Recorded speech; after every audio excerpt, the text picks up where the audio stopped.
Hey there, and welcome to the module. In this module, we're going to be talking about some of the foundational best practices that a charter school governance board needs to master and how they get better at doing those things each year. One of the most important things that a governing board needs to do is focus on improving its own governance game, especially as a charter school board. And we're going to get into why that's so important and just how to do it. My name's Mike Mazzoni. I'm here with the company called Board on Track, supporting WRCCS' efforts to support charter school governance in Wisconsin. If you're interested in learning more, go ahead and visit the WRCCS website, WRCCS.org, and you can find out more information about us as well. All right, so we're going to start off in this, our goal with this module is really to talk about how boards get better at doing the things that charter school boards need to do each year, and how, as they advance as an organization, how they keep their eye on evolving as a governing board as well. So in order to do that, we need to start off by covering some of those baseline things, some of those fundamentals of what it is that a governance board needs to do. What are the things that we're focused on getting better at? So before we can cover what it is that how we're going to get better, we got to first cover what it is that we're assessing in order to do so. So let's start out with some framing thoughts. I always like to cover, before we can talk about how we assess our governance board's best practices, we really got to start out by understanding what it is that a charter school board is. And we want people to understand that really this is not just a hobby, but being on a charter school board is a real serious professional type endeavor. And we want people to think of it that way. We want people to think of it like a part-time job and not as a hobby. Because really, we have such high expectations for the students and the staff in our organizations, and we want to make sure that we're having the same kind of high expectations for the volunteer leaders at the top. So a charter school board, to that end, is more than just a group of well-meaning volunteers. Rather, we want you to know that a charter school board is a highly effective team that's been strategically assembled to bring their skills, expertise, temperament, and time to govern what is almost likely, certainly going to be a multi-million-dollar public enterprise. And when we have this kind of a line in the trainings that we give, we usually see heads nod in the audience as it washes over board members about just how important it is, the role that they're serving on. You're really serving as on a board of directors of a multi-million-dollar business. And we want you to have that kind of framework as we go on, really thinking about these things as something that you can get better at over time.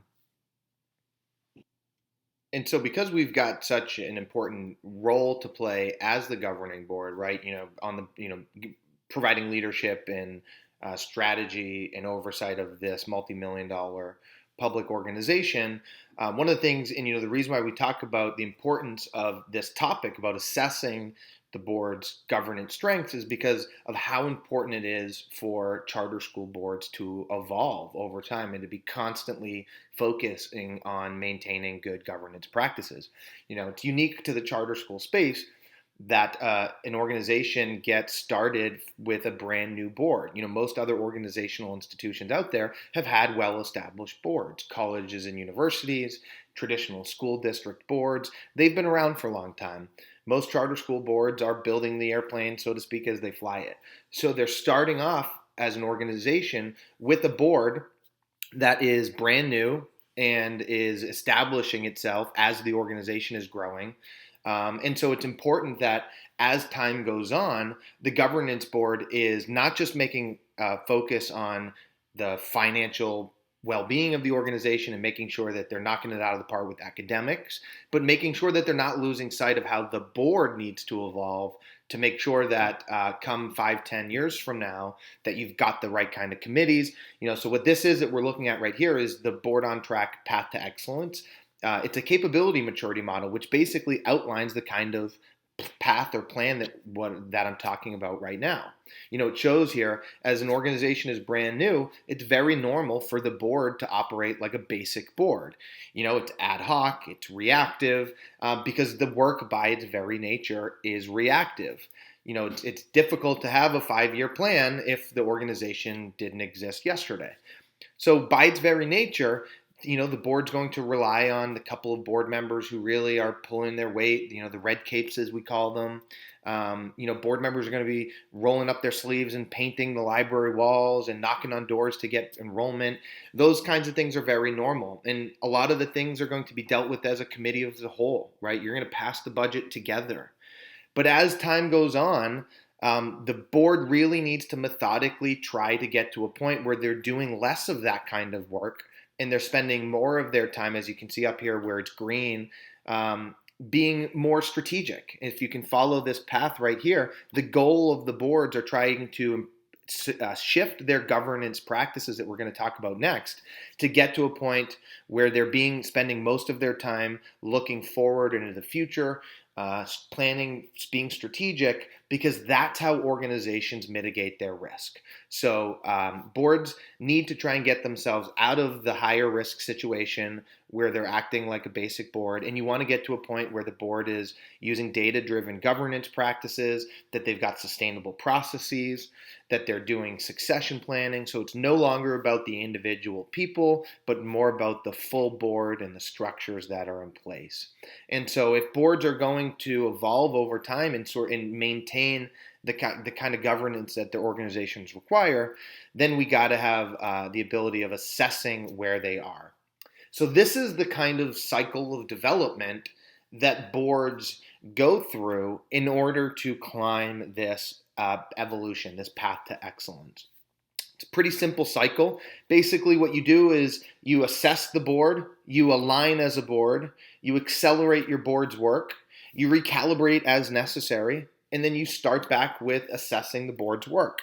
So let's start right up at the top here with the red arrow. The red arrow is here because this is really what this module is all about, is how does a board understand what it is that it does well and what kinds of things it should be focused on doing differently to improve as a board and to evolve up this path to excellence. So the way that this cycle works is the very first step to a board improving its work is to take stock of the strengths and where there's opportunities for development. And that's what we're going to talk about today. The next part is that the board aligns on where it needs to improve. So just like if you were to go and hire a personal trainer, they'll tell you that you won't hit all of your goals overnight. The same is true with this path to excellence. You can't skip the steps, and no board goes from being a basic board to an advanced or an excellent board overnight. It takes time to build practices and get them implemented. So after you've assessed the areas that you could possibly, potentially improve, the next thing is for your full team, your board, your governance board, to align on what things they're going to focus on this year. What are the most important things for us to do this year in order to be valuable and contributing to our organization's broader success. So once you assess the areas for improvement, you align on the 3 to 5 areas that your board's going to develop. You turn those into SMART goals, and then you focus on those practices throughout the year. So an example might be that you want to focus on making your board meeting time more efficient, because you might have either very long meetings that are 3 or 4 hours long, or you might not actually use that time in a strategic way. And so that might be a goal that you set this year, is to have 2-hour meetings and to evaluate them after each meeting so that you improve where the rubber meets the road for most boards, which is in your meetings. So you align on a goal that you're going to improve on that. You work on it throughout the year, and then you recalibrate as necessary. So you check in throughout the spring and the late winter. How are we progressing? What do we need to evolve or change as far as our goals go? And then comes the summertime, this June, end of the year time frame over the summer, when boards go into their planning time, where the cycle starts over again. So at this point, you assess your board's strengths and weaknesses again, and you look, hopefully there should be some real progress from the year before, where you can look back and see some measurable improvement in your governance practices. So this is all stuff we're going to get into in just a moment. When it comes to getting and improving on this board governance work, it's important that you know what it is that we're going to be assessing. So You need to understand, again, what it is that boards need to do at their core, that you will be assessing the kinds of things that boards need to focus on. So the best way that we describe those are we break them down in what we call the 5 Ps. So here they are. The best boards, what we call 5-star boards out there, run on what we call the 5 Ps. So as you're climbing that path to excellence, the kinds of things you're going to want to be maintaining focus on as a governance board, in addition to the substantive work that the organization is doing, right? Educating students. So, the board has to maintain a focus on the finances and the academics, but also on how the board does at these 5 things. And they are, the first one here is the priorities. The board really needs to make sure it's keeping a focus on how the board and the organization establish their priorities, their board goals, their CEO, president, or school leader goals. This stuff is all really important and gets to the heart of, again, climbing that path to excellence. So as the organization evolves, the work becomes more complex. It's important that the board is undergoing a process of strategic planning on an annual basis, where they're setting goals for the year, measuring progress towards those goals, and holding one another accountable. And this includes board development goals, the kinds that we're talking about here, right? Improving your best practices, but also what the board's involvement is in setting goals for the organization. The kinds of goals that go back and relate back to your charter.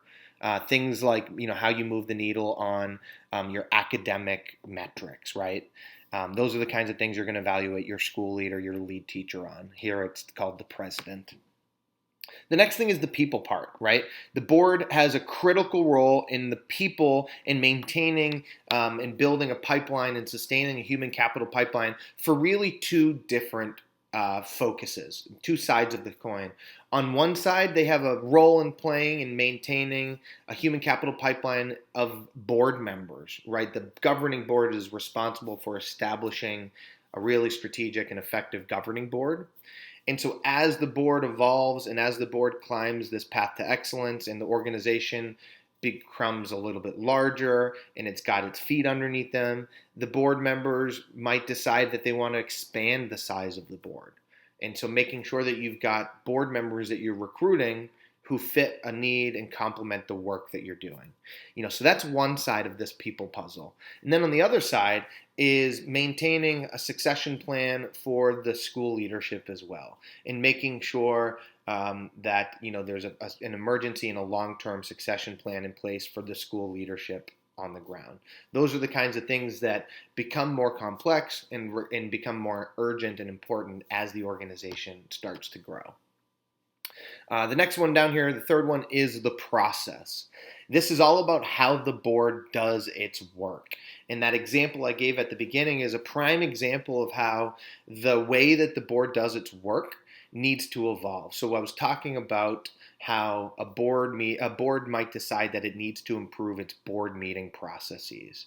So the way that most boards do their work is in the form of open, posted public board meetings. And you really need to make sure that you're using that time as a board efficiently and effectively. So a prime example might be that a basic board that's just getting off the ground might do a lot of its work as what we call a committee as the whole, where they all sit down and make decisions on every issue together and they reach a consensus. Well, as the work gets more complex and you're dealing with more complicated budgets and more complicated academic structures, well, at that point, you're going to have to implement committees. And that means that meeting structure and that meeting time is going to have to change. So you got to make sure that each year you're keeping a focus on how well your meetings are being run and what kinds of things you need to change to be more effective. The next one down here is the performance. Performance is all about how the board holds one another accountable on the board as well as on the management, the staff side. So how they handle the accountability for the school leader. So on one side, the board's going to set these development goals and these board goals and how they're going to be effective for the year. And they've got to have a structure in place as that work becomes more complicated to track that work, who's doing what and by when, and a system for monitoring when that work has been done. Similarly, on the other side, there's got to be a process for conducting an annual a president evaluation, a school leader evaluation, a lead teacher evaluation, because as I often say, board members have very few levers that they can pull to affect what happens, on the actual academic instruction in the classroom, right? Board members are not in the classroom educating students, so they rely on the lead teacher and their staff to affect what happens on the ground. So as the board sets goals related to these charter promises and how they're going to meet and exceed those goals, those academic goals they've set, they need to do an annual evaluation to hold the leadership team and the school accountable as well. And then the last one down here is progress, is really what we're talking about here with these governance capabilities. One of the things we want to see is that boards get better at their governance capabilities year over year, and that you're actually climbing this path to excellence on an annual basis. So on an annual basis, when you assess your capabilities, you look back and now you are a little bit, you can check off more of these boxes than you could the year before. All right. So now that we've covered, the importance of the evolution that a charter board needs to go through, and we've talked about what those 5 key areas that we want to keep our laser focus on, right? The people, the process, the priorities, the performance, and the progress. So now what we're going to do is we're going to take a little break. We're going to come back, and the next part of this is going to cover how we actually go through the steps of assessing your board's performance and some of the mistakes that we've seen in how boards have gone about doing that. So we'll see you back here for the next video in just a moment.